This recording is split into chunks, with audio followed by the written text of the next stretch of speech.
Hello everyone, my name is Zard and welcome back to another video, and today I'll be talking about episode 2 of The Rings of Power. So I had my episode 1 thoughts video, this is just my episode 2 thoughts video, and I think I enjoyed this episode more than episode 1, and part of that for me had to do with Khazad-dûm and Durin. I really like the dwarves, and I really like them in this episode.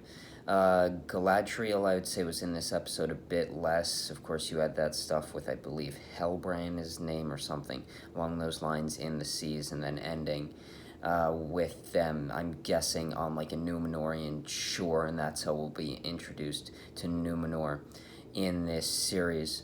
So that stuff was fine. I would say the Galadriel story right now is one of my least favorite parts of the show, given, like, I would say there's sort of 4 things going on, and that's probably my least favorite part right now. But I am excited to see Númenor in, I'm assuming, the next episode.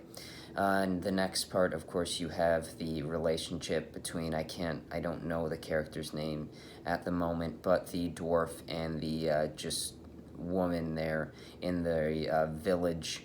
And you have them discovering the burnt village and them ending up leaving, and I am assuming that elf is trapped by orcs, which we seem to see in the trailer, and he seems to break out in some way. The next part of, I guess, the 4 parts is,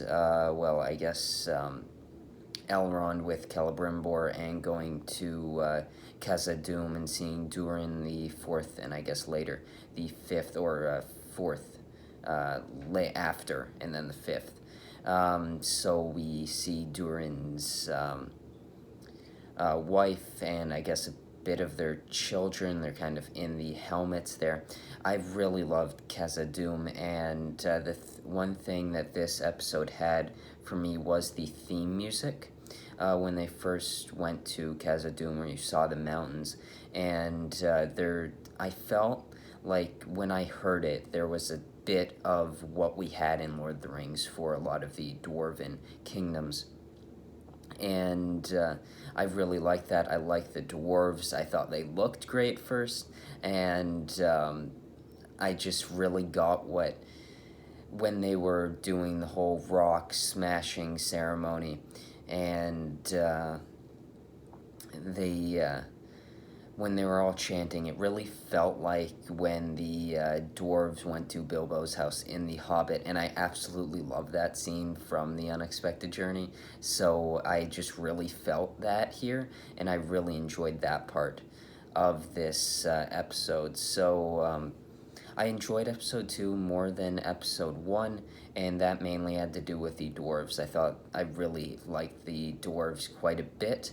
I'm excited to see Númenor in the next episode, and from what I've seen, Theo, I believe is his name, then his mother, and then that elf, I don't necessarily care too much on that story, but I do really like his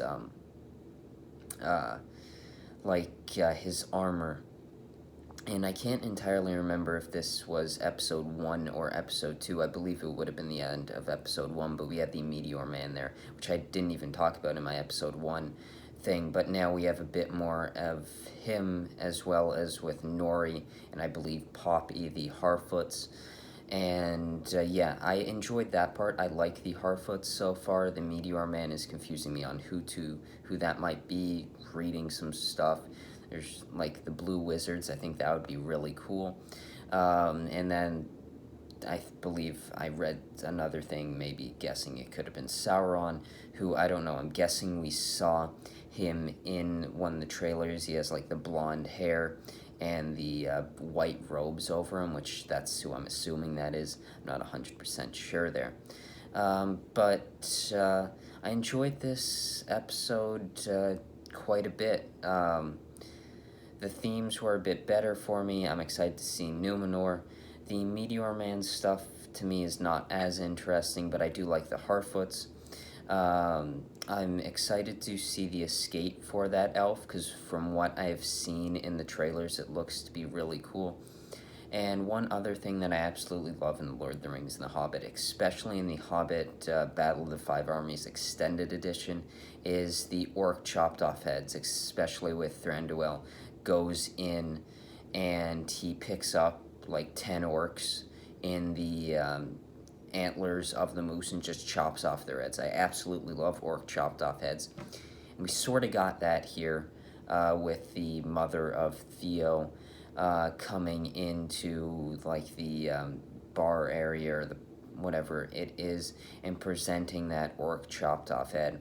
And I like seeing the orc chopped off head. I like seeing when it gets chopped off. So I was missing a bit there, but I did like the orc chopped off head, which sounds a little weird to really say how much I like orcs getting their heads chopped off.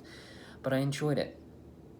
At the end, they were doing Durin, I'm guessing 4th and the 5th, looking in this box, which I don't believe the rings are constructed at this time. I'm a little confused, I guess, because the timeline here isn't necessarily, I believe, matching up with some of the events that you can read.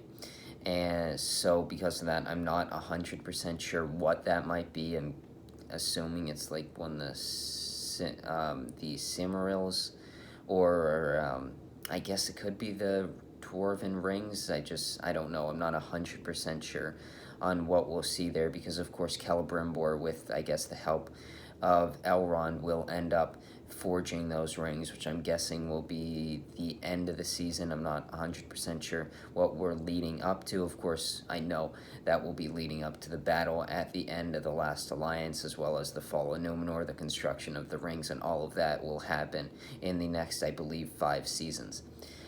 So I enjoyed episode 2. I liked the dwarves quite a bit. The other stories, I'll say other 3 stories weren't my favorite, but I still did like them. But I really like the dwarf stuff, and I'm excited to see it, and I hope we see more of Khazad-dûm, because I absolutely loved that in episode 2. So talking about Lego now, I think we have a bit more here. I'd love to see a larger set for Khazad-dûm. Similar, I guess you could say, to that Smaug set that Lego made for The Hobbit, of course, without Smaug, and a bit more of the kingdom itself. Of course, the bridge, you have all the greenery there that you can make. Probably the dining room where Durin, Elrond, and then the princess, or Durin's wife was. And yeah, I enjoyed this episode quite a bit. I can't really tell if Durin is actually like I guess you could say, good guy, or is he planning to trick Elrond or something? They, of course, had a friendship, but Durin isn't the most happy with him given the amount of time that Elrond missed in his life. But, of course, that's one thing for an elf that I kind of like seeing is, a human's life passes, or a dwarf's life pass, a hobbit, and even though some of them live a bit longer, they still have shorter lifespans, a lot shorter lifespans for an elf. So 20, 30 years, however many years pass, was nothing for the elf, but it was a lot for the dwarf. So I think Durin being upset was very much understandable. And yeah, I enjoyed this episode. I've enjoyed the series so far. I'm excited for the other 7 episodes. And yeah, I hope you enjoyed this video, and I'll see you in the next one.